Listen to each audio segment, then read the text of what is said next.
Et bienvenue à tous dans un nouveau tutoriel de Exar pour les nuls. Aujourd'hui, je vais vous apprendre à réaliser votre propre slider ou carrousel ou ce que vous voulez pour votre site web en HTML, CSS et un petit peu de JavaScript. Je vous rassure tout de suite, rien de vraiment très compliqué. Alors voilà, déjà, petit aperçu de la réalisation au final. Donc deux boutons de chaque côté pour pouvoir changer d'image, quatre images ou plus selon vos choix, et en dessous donc des miniatures pour repérer quelle image est en cours de lecture. Alors comme vous pouvez le voir, il y a aussi des titres qui changent de place, alors je vous montrerai comment faire. Mais là ici les titres sont générés, la position des titres en tout cas est générée aléatoirement. Alors elle est générée aléatoirement, mais évidemment l'objectif c'est de pouvoir faire choisir, par exemple si vous faites un site internet pour quelqu'un, c'est de pouvoir faire choisir dans le panel administrateur par exemple la position du titre pour chaque slide. Bon après ça c'est si vous voulez aller plus loin. Bref, en tout cas, comme vous pouvez le voir, le slider défile tout seul toutes les 3000 millisecondes, donc toutes les 3 secondes. Euh, et donc, quand vous allez cliquer sur une flèche, le timer s'arrête pour permettre à l'utilisateur de rester sur le slide qu'il lui faut. Alors, évidemment, les miniatures sont également cliquables et, et mènent évidemment vers l'image auquel elles correspondent. Alors, pour commencer, alors je vous préviens immédiatement, on va faire ça en plusieurs parties, je pense deux ou trois maximum. Dans un premier temps, je vais vous apprendre à faire slider vos éléments, je dirais. Donc à créer une div que vous voyez ici, hein, qui défilera pour afficher les images de votre choix. Avec des liens, etc. Qui seront gérés en JavaScript, je vous montrerai tout ça. Et puis par la suite seulement, on implémentera le time listener, donc ce qui permet aux éléments de bouger tout seul. Et puis ensuite, on rajoutera les miniatures en dessous, le titre, etc. Alors, tout simplement, voilà à quoi ça va ressembler à la fin de ce premier tuto. Donc deux liens, précédent et suivant. Et quand vous cliquez donc sur suivant, on passe à l'image d'après, pardon. Et quand on arrive à l'image au bout, et ben ça rembobine. Voilà, comme vous pouvez le voir. Et précédent. Donc, pour vous expliquer déjà le principe de fonctionnement du slider, en fait, on a déjà premièrement une div, donc une div ici, une grande div qui représente le slider, qui n'affiche que une image de 1000 sur 400. Et tout ce qui est autour, d'accord, donc s'il y a des éléments qui dépassent, ça ne s'affiche pas. Et justement, c'est l'objectif. Ensuite, en dessous de cette div, on aura une div qui, elle, par contre, sera beaucoup plus large, de la même hauteur, mais beaucoup plus large. Et c'est justement grâce à ça qu'on va récupérer, on va avoir cet effet de slide. C'est-à-dire que c'est cette div qu'on va déplacer. Donc là, par exemple, alors j'actualise la page, on est sur la première image. Donc le début de notre div qui est en dessous, hein, qui permet de slider, est ici. Et donc quand je vais cliquer sur suivant, et ben tout simplement on va décaler la div vers la gauche. Et on a cet effet de slide. Donc ça après c'est avec des transitions. Je vous montrerai comment faire. Alors rapidement également, pour ceux qui ne connaissent pas, je vous conseille d'aller voir un petit peu avant les courbes de Bézier, puisque c'est ce que j'utilise pour les effets de transition. Donc comme vous pouvez le voir, l'image ne s'affiche pas brutalement, hein, c'est l'effet de slide, donc avec la fonction transition en CSS. Et l'effet de transition est réalisé avec des courbes de Bézier. Donc là, j'ai choisi une courbe qui est d'abord lente, qui accélère et qui finit par ralentir. Voilà. Et bien, je vous propose de passer au code dès maintenant. Alors, bon alors, rien de très fou, hein, uniquement un en-tête. Vous trompez pas dans le lien de votre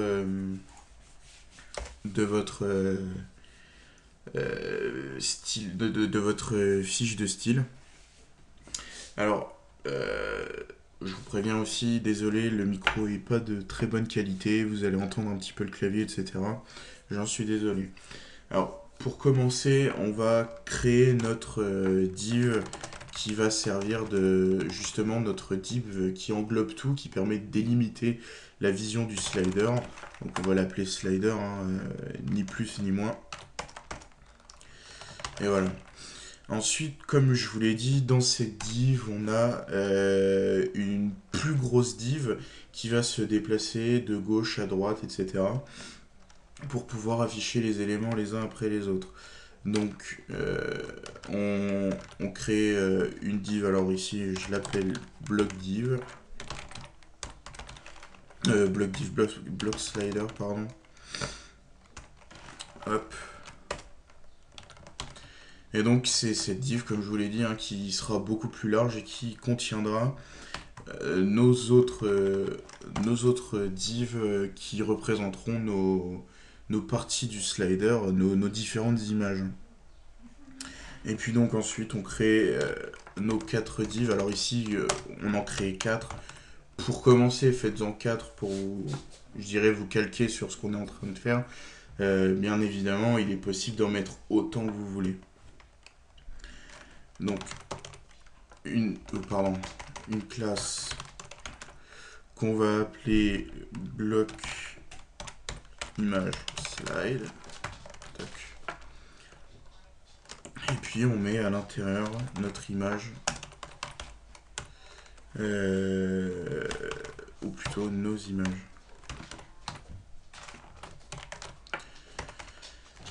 Voilà, bon, alors on va pas s'embêter, on va faire des simples copier-coller. Bon alors, on a uniquement 2 images, pas besoin de plus, c'est juste pour qu'on puisse voir la différence. Donc voilà, ici on a tout simplement notre bloc principal qui va afficher, qui va délimiter notre slider, notre bloc qui va permettre de faire glisser nos éléments, et puis nos blocs d'images, disons. Alors, je dirais pour les plus aguerris, pour le moment on n'est pas obligé de créer des divs pour les images, on peut mettre tout simplement les images et leur définir une largeur. Disons qu'on réalise un petit pré-shot, puisque après on va vouloir rajouter des titres, etc. Et si on veut rajouter des titres sur des images, et ben directement on crée nos divs et comme ça on n'a plus besoin de s'embêter. Voilà. Donc on a tout ça. Alors évidemment, petit check vite fait sur ce que ça donne. Donc là vous voyez, on a nos 4 images brutes, les unes après les autres. Tout est normal. Bon alors, maintenant, notre objectif, ça va être de créer, je dirais, une div sur laquelle on va pouvoir mettre nos 4 images. Donc c'est notre block slide, hein, et il faut que nos 4 images soient les unes à côté des autres, et non les unes en dessous des autres. Alors déjà pour commencer, on va configurer notre première div slider, celle qui nous permet, je dirais, d'afficher notre slider, de le délimiter. Donc, bon, ici, encore une fois, hein, vous faites exactement ce que vous voulez. Hop, on lui met une petite bordure pour qu'on puisse voir ce qu'on fait, je dirais. Hop. Ensuite, on va le centrer, c'est beaucoup plus joli. Voilà. Mince. Voilà. Et évidemment, alors je le marque, mais on va rapidement l'enlever pour qu'on puisse voir un peu ce que ça donne. Il faut cacher, donc ici hidden, il faut cacher tout ce qui dépasse de ce cadre, hein, donc évidemment, alors on l'enlève ici pour qu'on comprenne ce qu'on fait quand même. Voilà. Ensuite, on crée justement notre bloc qui va nous permettre de faire slider les éléments. Hop. Donc, alors, à vous de trouver la largeur correspondante. Ici, on a un slider qui fait 1000 de large, hein, donc ici. Théoriquement, on va avoir notre block slide qui va te faire 4000. Si vous mettez des bordures, essayez de prévoir des pixels en plus. Ici, on va vraiment pas s'embêter. Alors, je vous déconseille de faire pareil uniquement pour ça. On va lui mettre 10 000 pixels de large. Euh, Comme ça, il n'y aura aucun problème. On lui indique que sa hauteur doit être de 100% pour qu'il prenne évidemment toute la taille. Et on va lui mettre justement l'effet dont je vous parlais, donc la transition qui permet de faire cet effet de slide. Donc ici, transition de 1 seconde avec justement ce que je vous expliquais, un cubique de Bézier, les courbes de Bézier. Donc je vous mettrai le lien directement dans la description. Ça permet tout simplement de faire les petits effets de glissement lent, puis rapide, puis lent. Voilà, donc je vous laisse aller choisir votre propre courbe. Donc là déjà, on a notre bloc principal ici, d'accord, qui permet de délimiter notre slider. Il est fait, on n'y touche plus. Ensuite, on a notre bloc qui va slider. C'est exactement la même chose, on l'a fait, il n'y a pas besoin de faire autre chose. On n'y touche plus. Maintenant, il va falloir configurer nos blocs pour qu'ils puissent être les uns à côté des autres. Donc, c'est nos blocs image slide. Voilà. Donc, on leur définit la largeur du slider. Hein. Donc, là, ici, la délimitation de notre slider, c'est 1000 pixels. On veut donc que nos images fassent 1000 pixels. On va indiquer à nos divs qu'elles doivent flotter à gauche. Donc, c'est ce qui va permettre de mettre toutes les images les unes à côté des autres et non les unes en dessous des autres. On va leur assigner une position relative. Et vous allez voir pourquoi après. Et puis, évidemment, alors excusez-moi, la position relative, on n'est pas obligé de la mettre pour le moment. Elle nous servira pour après. On va la laisser. Mais disons que pour le moment, normalement, vous n'en avez pas besoin. Hop. Et puis, donc, on configure nos images. Toc. Et puis, c'est tout. Voilà. On retourne sur notre page et on va voir ce que ça donne. Voilà. Donc, comme vous pouvez le voir, ici, on a nos 4 images qui sont les unes à côté des autres, exactement comme on le souhaitait. Maintenant, on va remettre notre overflow hidden pour cacher justement ce qui dépasse du cadre. Et voilà. Donc, on a notre slider. Et pour vous montrer que tout va bien, si ici on met une margine à gauche de -1000, hop, et bien on va passer pile poil sur l'image d'après. Et c'est exactement ce dont on va se servir. Donc maintenant, passons un petit peu au JavaScript qui va nous permettre de gérer dynamiquement notre slide. Alors, avant de faire du JavaScript, il faut créer nos liens. Hop. On clique. Donc évidemment, au clic. Donc ici, c'est la fonction qui va nous permettre de revenir à l'image précédente. Donc on va l'appeler go left. Toc. On ferme ça. On va mettre ça exactement comme dans l'exemple que je vous ai montré. On clique.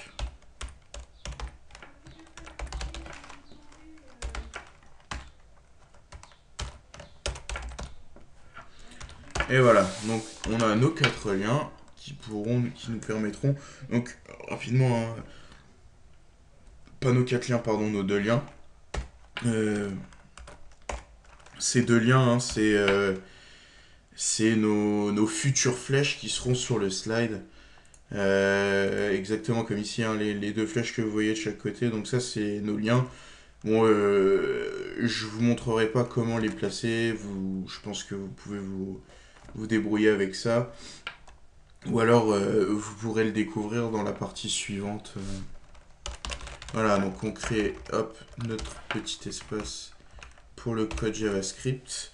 Et puis on va coder notre première fonction, donc goLeft, qui est en soi la fonction la plus importante, pardon, pas goLeft, goRight, qui est en soi la fonction la plus importante puisque c'est elle qu'on va utiliser une fois qu'on aura implémenté notre timer, notre time listener. C'est elle qui va être utilisée en permanence donc pour faire glisser les éléments de la droite vers la gauche et donc de passer à l'élément suivant. Voilà, donc euh, pour, pour commencer, comment on va s'y prendre? Alors on va indiquer déjà à notre code combien d'images on a l'intention d'utiliser, hein. Donc tout simplement, euh, on fait une variable image et on lui donne la valeur 4. Ici on a 4 images tout simplement. Et ensuite on va créer un compteur des images pour permettre à nos fonctions de se repérer en fonction de l'image sur laquelle on est, hein. Évidemment, si on est sur la 3, la quatrième image et qu'on appuie sur la flèche de droite, on va pas se retrouver sur du blanc. Il va falloir retourner au début du slide. D'où l'intérêt de ce compteur. Ensuite, on va commencer donc à coder tout ça. Ici, notre objectif, ça va être d'assigner donc à notre block slide, pardon, donc ici, de lui assigner à chaque fois qu'on appuie sur la touche, de lui assigner une nouvelle marge à gauche pour qu'il puisse se décaler en fonction de nos besoins. Dans un premier temps, on va créer une variable qui va nous permettre, en gros, ça va être notre variable dans laquelle on va rentrer la valeur du décalage de la marge. Donc, ouais, un exemple vaut un grand discours. Donc, cette variable, elle va valoir le compteur d'images, d'accord? Donc, pour faire court, si on est sur l'image, admettons, numéro 2, et qu'on veut aller sur l'image numéro 3, eh ben, il va falloir décaler notre slide de 2000 pixels. Je vous explique.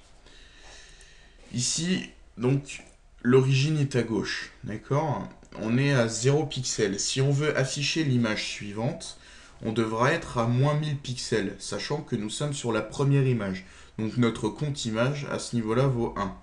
Donc, si on appuie sur la fonction suivant, notre fonction va décaler, grâce à notre compteur d'image, il va décaler notre image de 1000 vers la gauche. Ok. Donc ici, plus fois, pardon, et donc les moins 1000 pixels. Donc, ici, tout simplement, admettons, on est sur la première image, donc compte image vaut bien 1. Notre objectif, ça va être donc de décaler notre image de 1000 pour aller vers la deuxième. Donc on a donc bien notre compte image ici qui vaut 1. On le multiplie par moins 1000. On va lui rajouter le fameux px à la fin pour que tout marche bien. Hop. Plus px. Donc ça, c'est pour utiliser notre document getElementDALID, vous allez voir. Donc, notre varSlide, maintenant, vaut moins 1000 pixels. On dit à notre JavaScript de récupérer l'id blockSide, enfin l'élément avec l'id blockSide, de lui attribuer un style avec une marge à gauche de varSlide, pardon. Voilà. Et évidemment, si on veut que notre fonction fonctionne sans arrêt, il faut bien évidemment incrémenter notre compte image pour que quand on se retrouve sur la deuxième image, évidemment, notre fonction le sache. Donc ici, pour résumer, on récupère sur quelle image on est pour pouvoir indiquer à notre fonction à quelle image on veut aller, je dirais. Donc ici, on est à l'image 1. Quand on va cliquer, on va donc se retrouver à moins 1000 pixels vers la gauche, grâce à ça, voilà. Et puis, on incrémente notre variable. Voilà. Hop, on actualise. Et si je clique sur suivant, ça glisse. Et comme vous pouvez le voir, ça glisse à l'infini. Donc évidemment, si on arrive sur la quatrième image, on a un petit problème. Évidemment, ça ne retombe pas au début tout seul. Donc il faut expliquer à notre fonction que si le compteur d'images est égal au nombre d'images, donc ici on a défini 4 images, hein, donc si notre compteur d'images est égal à notre nombre d'images, eh bien notre compte image vaut 0. Et voilà. Alors pourquoi 0 ? Bah, tout simplement parce que si on met 1, on va se retrouver à chaque fois sur la deuxième image, évidemment. Donc ici, on lui met bien 0. Notre varSlide va donc être calculé avec 0 pixels. Et on va retourner à l'origine. On actualise, on clique. Et on retourne au début comme prévu. Voilà, donc maintenant, il nous reste à coder la fonction qui va nous permettre d'aller donc vers la gauche, donc dans le sens inverse, hein. Donc rien de bien compliqué, on réutilise exactement les mêmes principes. Hop. Donc, alors, ici, l'objectif... Comment vous expliquer le problème qu'on va avoir, c'est que on aura besoin, dans tous les cas, d'avoir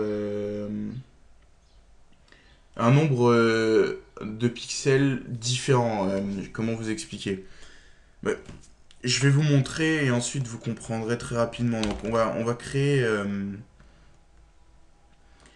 on va créer une fonction, une variable, pardon, compte image droite. Donc en fait qui correspond au nombre, au numéro de l'image sur laquelle on est, moins 2. Vous allez voir pourquoi. Donc ensuite, c'est exactement la même chose. On va faire un copier-coller tout bête. Toc. Sauf qu'ici, on est sur l'autre variable.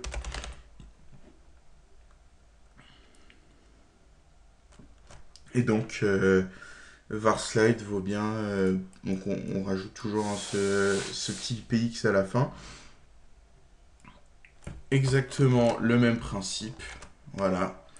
Et puis, du coup, comme maintenant, on ne va plus de la gauche vers la droite, enfin, on ne décale plus les images dans un sens, mais dans l'autre, au lieu d'incrémenter notre variable, eh ben, nous allons la décrémenter.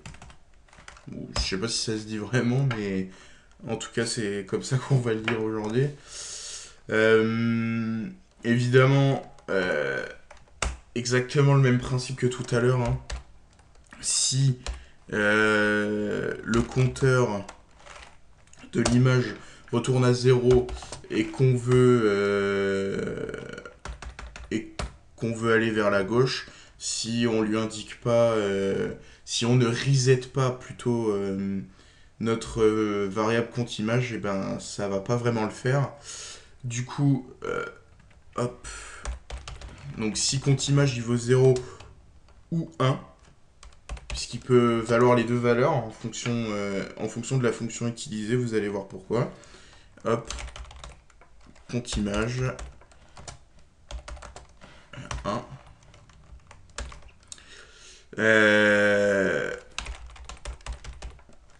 est égal au nombre d'images, tout simplement, plus 1. Mince.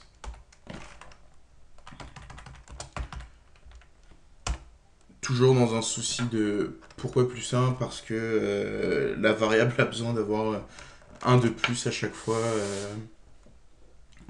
pour que ça fonctionne, parce qu'on n'a pas besoin d'avoir un décalage de 4000 pixels mais de 3000. Euh, Bref, donc vous allez voir, on retourne ici. Donc notre fonction ici fonctionne toujours bien. Et ici, on peut décrémenter notre image. Hop. Et si on retourne à l'origine, eh bien, on arrive tout à la fin. Eh bien, c'est à peu près tout pour cette première vidéo. Donc, comme vous pouvez le voir, c'est exactement la même chose. C'est exactement la même chose que l'exemple. Donc vous avez, je dirais, une bonne grosse base pour pouvoir créer votre slider. Je sortirai incessamment sous peu la prochaine vidéo qui vous expliquera comment rajouter le time listener, comment rajouter les miniatures en dessous. Je vous le répète, hein, donc ça, les deux liens ici, très rapidement, vous pouvez mettre des images et mettre, comme ici, les flèches de chaque côté. Voilà. Si vous avez aimé le tutoriel, n'hésitez pas à mettre un petit pouce bleu, abonnez-vous à la chaîne. Surtout, quelque chose qui est très important, et c'est comme ça qu'on avance, n'hésitez surtout pas à faire des commentaires, à me dire si j'ai bien fait, si j'ai pas bien fait, si vous avez des questions. Surtout, vous n'hésitez pas non plus, qu'elles soient... Il n'y a pas de questions bêtes. Vous comprenez pas. Si vous comprenez pas, il n'y a pas de problème, je vous expliquerai plus en profondeur. Et puis à tout bientôt, et ben, dans un nouveau tutoriel pour Exar pour les nuls. Salut!